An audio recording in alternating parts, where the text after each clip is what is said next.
Yes, I happen to be female, but I must admit that I always enjoy the gender trouble that my name produces a lot, because I think I was first introduced as Mr. Reintke. Anyway, dear Deputy Prime Minister, dear ministers, dear ambassadors, and very importantly, dear representatives of civil society organizations, for me it's a very great pleasure to be here in Budva and to be in Montenegro once again, especially for discussing such a central topic as equal rights of LGTB people. I'm delighted that Montenegro is hosting this exchange and this event because I think it shows the relevance that this topic has both in Montenegro but actually all over Europe. And I believe that the International Day Against Homo, Trans and Biphobia is a great reminder of the way that we have come and the positive progress that we have had.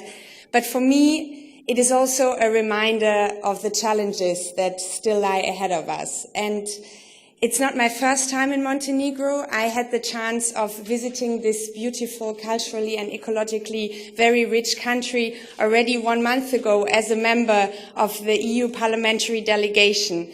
And when I was here 1 month ago, I could see by myself where we still have challenges.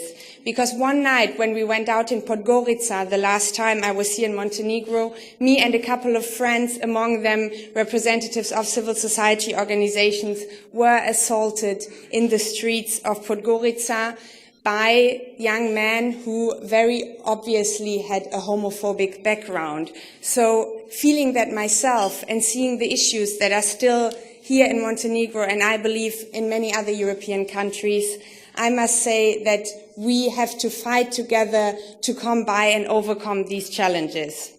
Now, when discussing this incident with many people said to me, well, you know, this is the Balkans, this is part of the culture, this is Montenegro, why are you even bothering about it? And to be honest, this is an argument that I've heard many times before.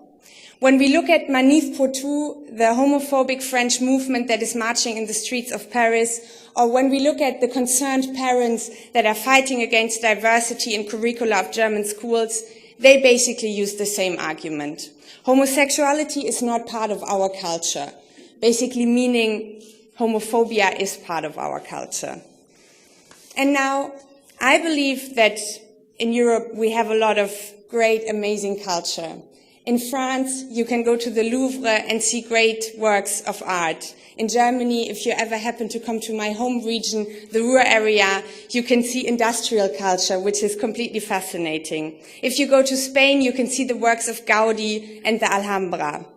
And now, I've only been in Montenegro once before, but I must say you can see great culture in this country too. If you go to Bar and look at the olive trees, if you go to Kotor or here in Budva, the old city, and maybe even sometimes a glass of rakia, if you want to call that culture. Now, there is so much culture in the European Union, but I think we have to be very clear in saying that homophobia is not part of that culture, and that we will fight against anybody that wants to make us believe that homophobia is part of this culture. Because how can assaulting people in the middle of the night, threatening people, or even beating people up be part of a culture? How can it be called culture that people go to the streets against equal rights? And how can something be called culture which is spreading hatred just because people love each other? It is not culture. It is purely hatred. Homophobia is not part of the Montenegrin culture. It is not part of the French, German or Spanish culture. It is in fact the opposite of culture.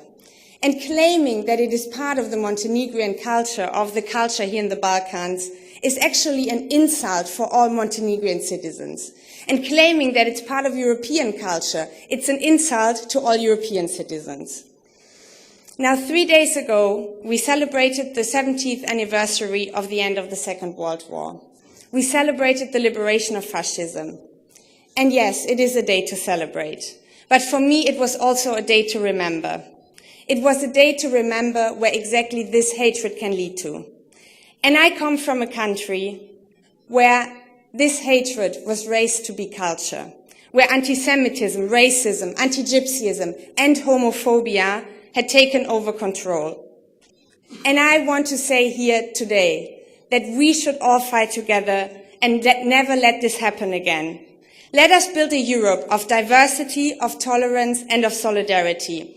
And let us start now. Be it here in Podgorica, be it in the Ruhr area where I come from, or in Paris, let us fight against hatred, and especially against homophobia, transphobia, and biphobia. I believe that the next 2 days can be a great starting point, because we need to see action soon.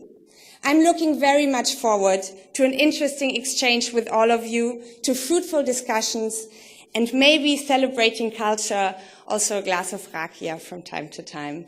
Vala Puno, thank you very much. I'm very grateful to be here, and I hope that we will have a great 2 days together. Thank you.